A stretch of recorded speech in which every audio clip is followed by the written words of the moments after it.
This the best starting point for Shang-Chi. Let me give you a quick rundown on every issue, 1 through 12, which leads to the newest issue of Shang-Chi and the Legend of the Ten Rings. So in issue 1, Shang-Chi versus the Marvel Universe, he have a team up with Spider-Man, and you gonna learn some cool information like he taught Spider-Man Kung Fu. Pause to read, this the whole plot behind the whole series of Shang-Chi.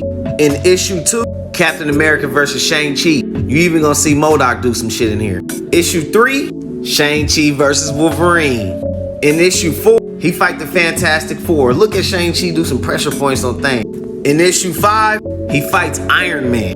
In issue 6, he fight all of them, including Thor, by becoming a god of thunder himself, the god of blades and thunder. In issue 7, they shot at him point blank range. He caught it with his teeth and shot it back at the dude's robotic eye. And you get the first part of his mom's, his dad's backstory and his own. And you get introduced to his grandpa, the villain behind the whole series. In issue 8, we get a cool team up with him and his sisters, who one of them is a mutant, by the way. This one right here, in the second and final part of his backstory. And we get a brawl between him and his grandpa before he takes his mom to the other dimension that they're from.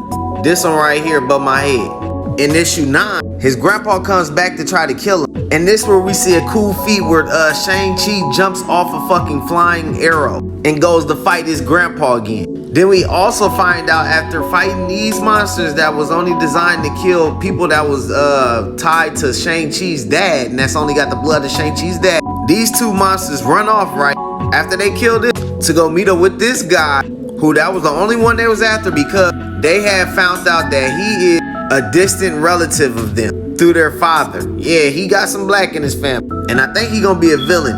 Then in issue 10, we meet up with Shang-Chi's other little sister who's stronger, taller, and bigger than him. And we get a foreshadow of Shang-Chi with all the 10 rings before they all go to the dimension to go get their mom back. And as soon as they got there, the army of the Jade Empire get on them. On issue 11, after fighting the army of the Jade Empire, we meet the Jade Emperor, who is the owner of the 10 rings. And we get an amped up version of Shang-Chi's grandpa, who was beating the fuck out of his family member. And Shang-Chi gets the 10 rings officially. In the final issue, issue 12, we get the fight with Shang-Chi and his grandpa Amp as they have a power struggle over him. Then we see their 10 rings take over Shang-Chi, and he uses them almost at the full potential. Beats his grandpa.